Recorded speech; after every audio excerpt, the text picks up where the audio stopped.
Wouldn't you say that as the attorney appointed to to advocate on behalf of Mr. Kasem, it would be important to understand who has control over his healthcare decisions?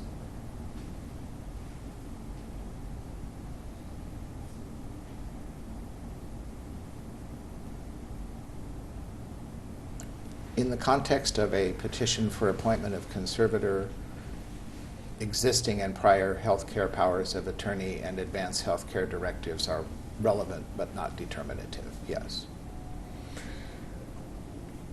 How would they not be determinative? Speaking in the abstract, they could have been obtained by fraud, duress, menace. The person signing it could have been incapacitated, or the person signing it could have changed his or her mind. And how would you know if any of those things happened? If I was directed by the bench officer to investigate those issues, then I would investigate them by interviewing the relevant people and reviewing the relevant documents. There's nothing in your billing records showing that you did any in-person interviews of anyone as it relates to determining the merits of a healthcare directive, correct? Without reviewing all of my billing records from both this report and my fee petition, I can't answer that question. I'm talking about just the period in Exhibit 4. Objection asked and answered twice now. That was what I was going to say. What I told you was that I cannot determine from my billing records conclusively whether I did or did not address that issue. Okay, that's different than what my question was. My question is there anything in your billing records that indicates to you that you conducted an in-person interview as it relates to determining the merits of a healthcare directive? Objection, vague and ambiguous. And I have to ask between what dates? Exhibit 4.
I believe the way that I answered this question before was my recollection, same as my recollection now, and that is there is nothing on here to indicate time entry for personal interview beyond the initial one at Mr. Kasem's house. However, I also testified that it is possible that such interviews occurred either at court or at the meeting at Bingham McCutcheon. So again, I can't answer whether I discussed that issue in person with anyone during this time period or not. But you can definitively say you never discussed it with Mr. Kasem after your initial interview with him, correct? Correct. Because you only met with him that one time, right? That is correct. Okay. And that meeting, that one-time meeting with him, was prior to the date of this Exhibit 7 transcript, correct? Correct. So as of the date of the October 15th, 2013, according to this transcript, you were in possession of competing powers of attorney, correct? That is what the transcript suggests, yes. Okay. And at no point after that did you ever interview Mr. Kasem about which power of attorney he believed was in effect, correct? That is correct.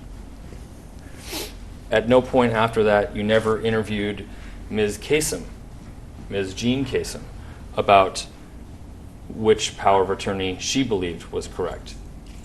Is that also true? I do not recall.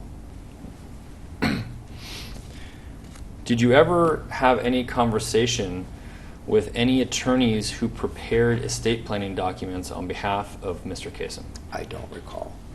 Do you know the names of any attorneys that prepared estate planning documents on behalf of Mr. Kasem? If I knew at the time, I don't recall now.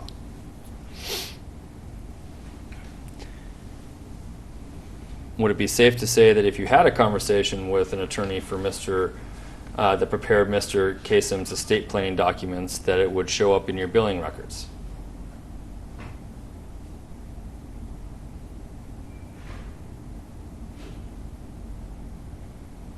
Unless there was some privilege or other reason that I would have chosen to redact it, the answer is yes. And I don't recall that happening in this case, so I think the answer is, in all probability, yes. If I chatted with someone who was an estate planning attorney for Mr. Kasem, it should reflect in my billing records.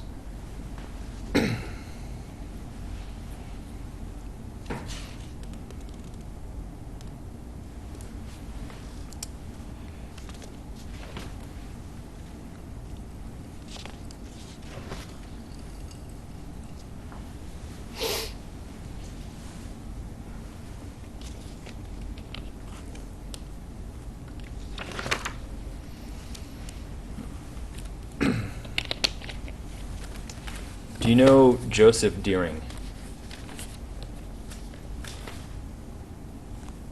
I know who he is. Who is he? He is an estate planning attorney in West Los Angeles.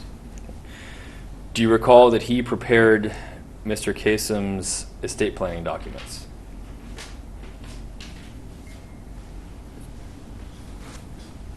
I don't recall. Do you recall ever speaking with Mr. Deering about Mr. Kasem's estate planning documents? I don't recall.